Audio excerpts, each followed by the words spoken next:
Remember the alchemists. They turned lead to gold. If you haven't got anything nice to say nothing at all. Oh, my dad, that's a great Jamaican proverb.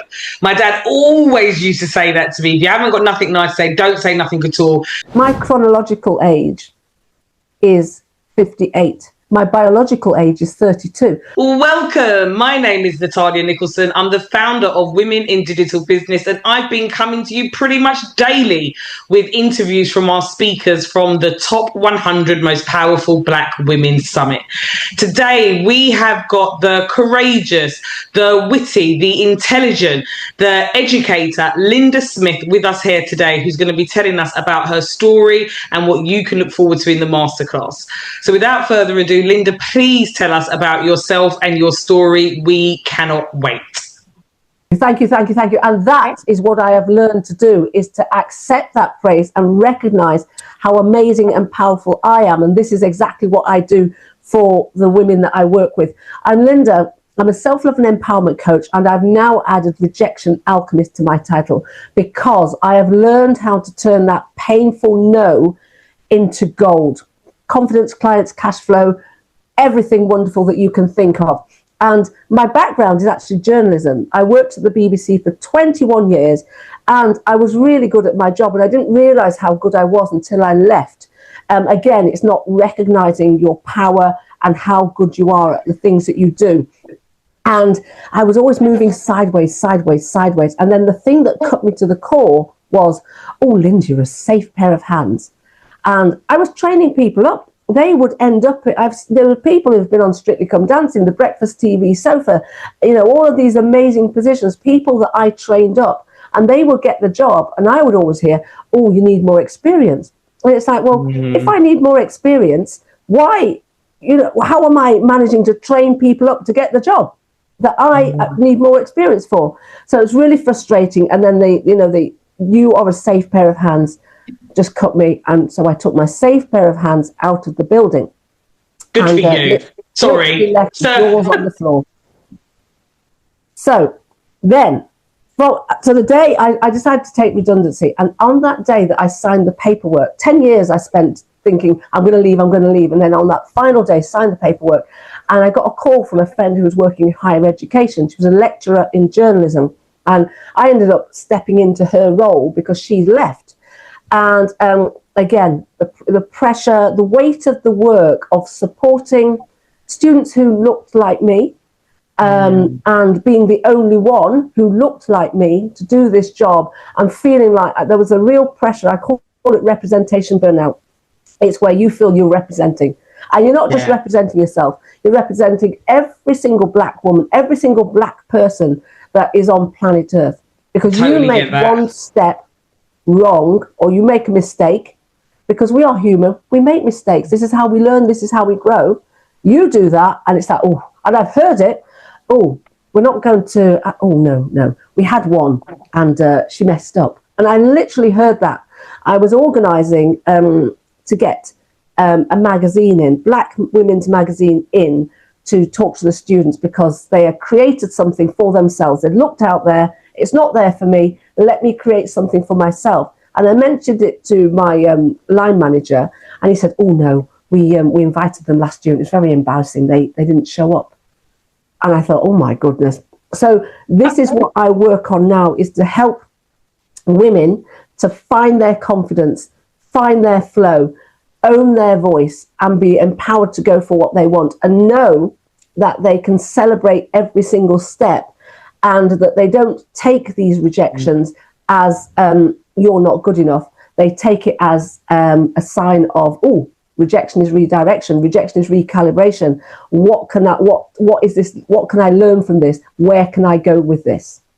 Yeah, and I think, just your story and what you do and what you connect with people, I think is one of those things that we think we pull up with a lot, Lynda. As Black women, we pull up with a lot. As Black female entrepreneurs, we pull up with an awful lot, and we accept a lot. So because we've been accepting for so long, there's some things that we just take as status quo, where it's kind of like, actually, no, I'm leaving. And I don't think many of us really realise that the impact that it has on our mindset that blocks us from moving forward. Quite often you'll draw on things from the past. You'll draw on people telling you you're never going to amount to nothing. You'll draw on people not giving you those promotions, like just never being that person that's chosen or allowed to have a shine. So you're always feeling like, oh God, I better not shine too much. And if I do shine, you do shine too much. It's like you're trying to figure out how to dull it down just to make sure that you can bring it forward, just so you can get yourself forward, sorry. So for me, it just really hit home today with what you were saying, that we just don't give ourselves any grace. Like, if you've been through that situation, any of you can identify with that. And even outside of the workplace, you can remember teachers, family members, peers, people in your community, church, jobs that are always making you feel less than. Of course you've got to deal with it, because it does have an impact on you. It impacts your mindset. So for you to get forward in your business and entrepreneurialism, you have got to get rid of those type of things. And you must make sure you check out Lynda's masterclass, because one of the things that I love about you, Lynda, is that you say what you say what you mean, you're matter of fact with it, but you don't dwell on it. You are very solution focused. So anybody that gets the pleasure of attending Lynda's masterclass, you're gonna get practical workshop, practical tips, and you're going to get the help that's quite direct, straightforward, and she'll be able to guide you to help you with what you do. Now, our listeners don't know this, but I know this story. Now, one of the things that I feel like you are absolutely brilliant at, Lynda, is not taking no for an answer. And I don't care who you are. People meet me and they say, oh, Natalia, you're so confident, blah, blah, blah. You have no idea how many times I can feel the words yes coming out of my mouth, and I just want to pull them back in, because really I want to say no, it doesn't serve me. I haven't got the time for it. And Lynda, this is something that you really teach people, and it doesn't matter how hard you think you are. A lot of us just do not know how to say no, and we say yes to the wrong things. But I love your story about Run DMC. Please just share with us, what it looks like working with people to really get them to understand, okay, no is no. I'm glad you mentioned that story, because that is something that I literally have to remind myself of all the time. And did this really happen? Because no is what you hear, and you take it as, I'm not good enough, I can't do this, no, not me.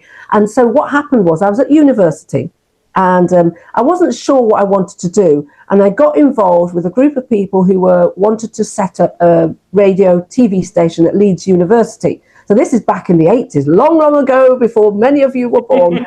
And this voice just came out to me and said they were coming to the university. But we didn't know whether they were going to be coming, because it was really controversial. Public Enemy were being banned, but that was it. Public Enemy. Am I showing my age, Lynda? I was like Run DMC. Well, actually, they were there. This is all part of the story, yeah. And they were very controversial, so we didn't even know they were coming. But a voice comes out of my mouth saying, "Oh, I'm going to interview them." Well, I mean, I don't know where this voice came from to this day, because first of all, I didn't have a ticket for the concert. I'd never heard of the band until people were saying, oh, Public Enemy are coming to the university. Never heard of them. I wasn't a fan, never heard of them. I had no microphone. Even if I had a microphone, I didn't know how to use one. But I thought, I said it out loud. I made myself accountable to anybody who was listening. And therefore it was like, there was another voice that said, well, you said it now, you've got to do it. Got to do it. And it was almost as if I declared something to the universe, and it was heartfelt. I'm going to interview Public Enemy. And what happened was, the coming up closer and closer to the concert, and suddenly I get access to BBC Radio Leeds, and a lovely producer shows me how to use, it's called a ewer, and it's like a brick. It's like having 25 bricks on your shoulder. Oh, remember the old Mission Impossible reel-to-reel tape? Oh my gosh, yeah. That's what it was. Showed me how to use that and how to use it in concert situations. When you're in a crowd, how to use this with effect so that you hear the person without over-modding their voice. So I now had the microphone. However, remember, this is long before the internet. I don't know how I existed before the internet. And so it was like, well, I had no access to the concert. I didn't have a ticket. I didn't know who the A&R, PR, all of those kinds of publicity people are, but I'm still going. I've got the microphone now, so that's it. Night of the concert, sweating cobs because it's like, I don't know what I'm doing. I get to the concert and there's this crowd of people. And this voice just says, excuse me, I've got a BBC interview. And I just pushed through this crowd of about 10 deep through to the front, to the building, the university building where they're holding the concert. And I knock on the door. There's these big, burly bouncers looking down at me. You know, I'm 5 foot and a bit. And I said, yeah. And I said, I've got an interview. I still keep up this pretense. And they look me up and down. And I don't know what I said, but they let me in. So then I'm over the next hurdle. I don't know who the PR are. I've never spoken to them. I still don't know whether I can get through. I don't know what happens. I have no idea. But I managed to get backstage with Public Enemy and Run DMC. So that's where Run DMC came in. That's where Run DMC came in. I got an interview with Chuck D. And it was incredible. And what was really incredible about that was belief. This man believed in me and respected. And when I went to the concert earlier this year, I noticed that Chuck D has done that with other young women. He's supported them in their careers. So the women that played at the concert were women. Moni Love was there, and there was another young woman, and he had supported them. He believed. And that is exactly what he did to me. And it was so important because that was a really significant point in my career. And one of the things I do, and I've always done, I did it in higher education. Students would come to me and they say, oh, I want to do this, Lynda. I say, oh, fantastic. Hadn't got a clue what they were talking about. I'd go and Google, but I would believe in them. I would believe in them. I would support them. And I took them from 0 to first class honours. And this is what I'm doing with my clients. I take them from 0 to Shiro, because that belief allows them to believe in themselves. And once they start to believe in themselves, everything is possible, because you can do anything you put your mind to. Yeah. And it was when you told me that story, that's what it is. You reminded me that, and is it funny? It's something that you do quite more easier. You know me and my words. I'm always saying words. I don't know if they're in the dictionary. Easier. I don't know if it is easier to us when we're younger to not accept no for an answer. And I think as life goes down and life just chips away at you and things happen, you just start to pull up and shut up. And one of the things that you did, you definitely, when we met, you reignited that actually it's okay to say no. Actually, you know, it's not just about turning things down and the word yes coming out of my mouth, but actually when you want something, not accepting that that's the end of the road and going for what you want. I absolutely love that story. And you also just reminded us as well, Lynda, and thank you. Isn't it funny how over the internet and social media, you know, people are very quick to report things about our community and the Black community that are negative. So, you know, music, for example, pop culture is Black culture, in my opinion. However, everything good about it, it's pop culture. When anything bad happens in Black music, hip hop, etc., it's now Black people's music. There's this constant just reporting of us in a negative light. So it made my heart sing to hear you talk about Run DMC and Chuck and say, actually, he supported me and I've seen him support others. Because we don't ever want to talk about stuff like that on the internet and social media. We instantly want to go for what's, you know, what's wrong with us, what's not right with us, what we should be doing more of. And there is so many things to sing about us and praise about us and how we've changed and we're making change and how it's going to benefit the next generation. This summit is a part of that change. So thank you for that reminder to all of us to always celebrate Black excellence, because it is around us everywhere, every day, and we need to be reporting on it more. So thank you for that, Lynda. It's so important to find the gold, the light, the positivity in whatever comes to you. We have that choice, because when you do that, what happens is you amplify it.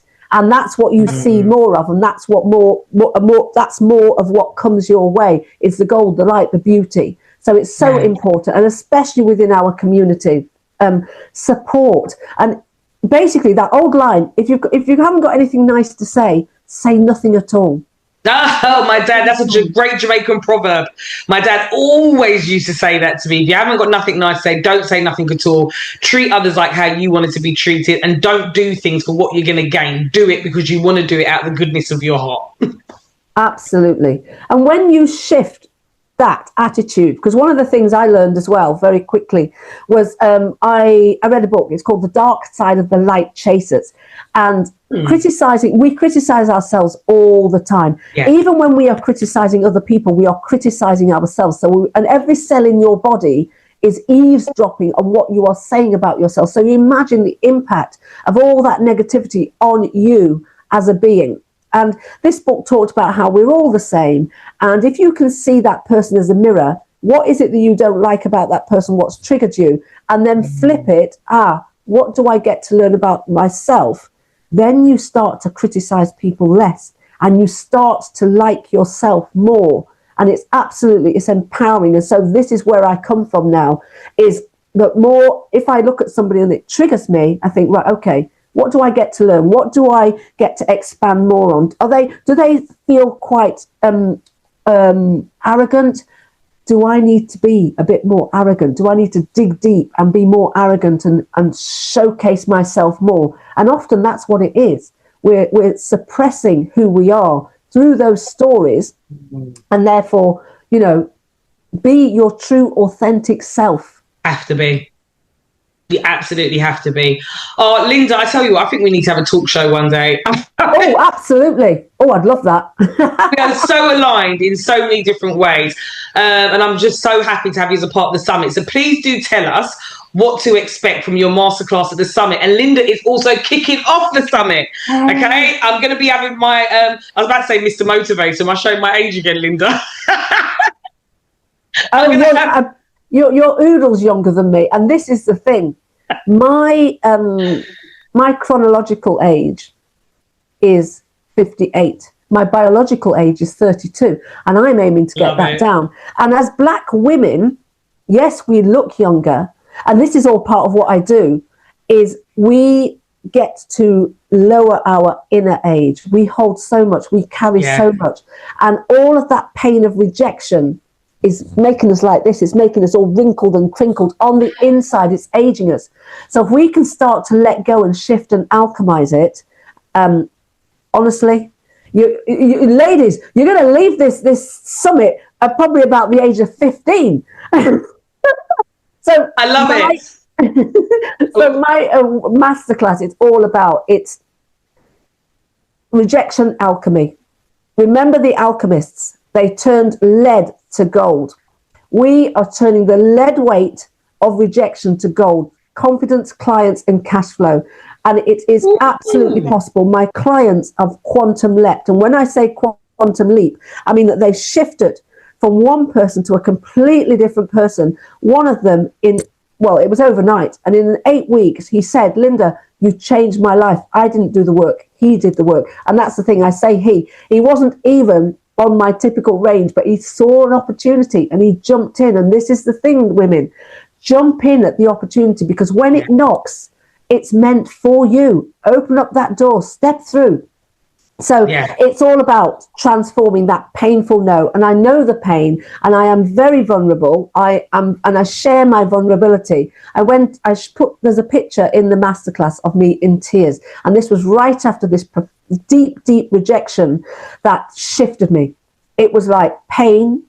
But at the same time, it was like an epiphany. It was so painful. It was pain. It was knowledge. It was wisdom. It was like, this is what I get to do. Work through this, move through this, and share it with the world, because it's transformational. So that is my masterclass, and it is transformational. And that the lovely thing is, at the end, we lock in the future version of you, version of you, that powerful woman that she says no when she means no. She accepts what she believes is for her. She's a true, authentic self. So the clients are there. The job promotion's there. Whatever it is that she desires is there. So we lock in that powerful version of you, because it's there and it's available to you now, but you're holding back. But after this masterclass, you will not be holding back. You'll be changing the world. So that's powerful stuff. Oh, it is. I mean, and the thing is, because I experienced lots of rejection and all kinds of things going through in creating this masterclass, it's literally as if I poured into it everything. So it's embodied. I walk my walk, I talk my talk. I've felt it. I've been there. I've done it. I've got the t-shirt, and now I deliver the masterclass. And very exciting, as you said. This is something else that has come out of rejection. Lynda's Inferno 777 Daily. It's a daily workout that I have been doing since November last year. I wanted to make myself accountable. And so I do a 7-minute workout. It's non-stop. And it's HIIT, it's high intensity, and it's non-stop movement. And you do what you can in the way that you can. So some days I'll come on and I'll say, right, my knees aren't going very high, but don't worry, just do what you can. Are you moving? That's the main thing. And I talk all the way through. So it's 7 minutes non-stop movement, 7 minutes positive affirmations, 7 minutes scanning our bodies to get ourselves into the best position that we can on this day and this moment. So it's all about alignment.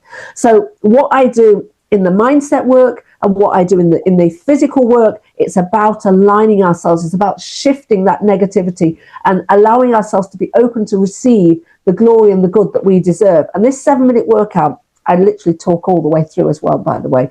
And I laugh, I laugh and I smile. And these are actually great hacks. So if you are watching, make sure that when you get up in the morning, you smile. And if you can turn that smile into a laugh, you're going to work your abs. I laugh a lot. I like that. Hopefully I'm working my abs right now.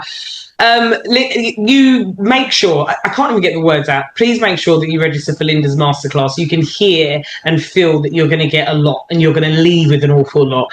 And Lynda is also kicking off day one. Monday, the 20th of October is when the summit starts. We'll be starting at 8 a.m. Eastern time, which I believe is 1 p.m. UK time because we are 5 hours behind. So please make sure you're there. Lynda is going to be kicking the summit off with a yoga class. I'm going to make sure that I'm in my outfit, ready to go, and I'll be doing it. And then we'll be jumping into the first day. And please make sure that you check out her masterclass because you're just an absolute diamond, Lynda. You always give me some piece of knowledge, wisdom, inspiration, and you also give me strength.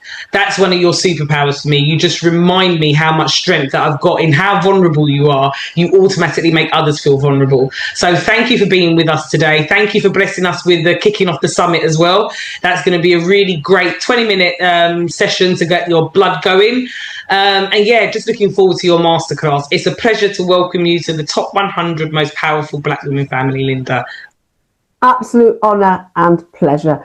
And one more thing, this 7-minute workout is the kind of thing that somebody will spend 20 minutes telling you why they can't do 7 minutes. Meanwhile, you've done your workout, you've had your breakfast, you've done your meditation, you've done all the things, and your day has just begun. So yeah. What I've shown in this is that you can do it anytime, any place, anywhere. Give yourself that time to grow and to thrive. Brilliant. Thank you, Lynda. It's been an absolute blast and I shall see you all soon. Take care. God bless. Bye-bye. All the links are in the comment of this video. Take care.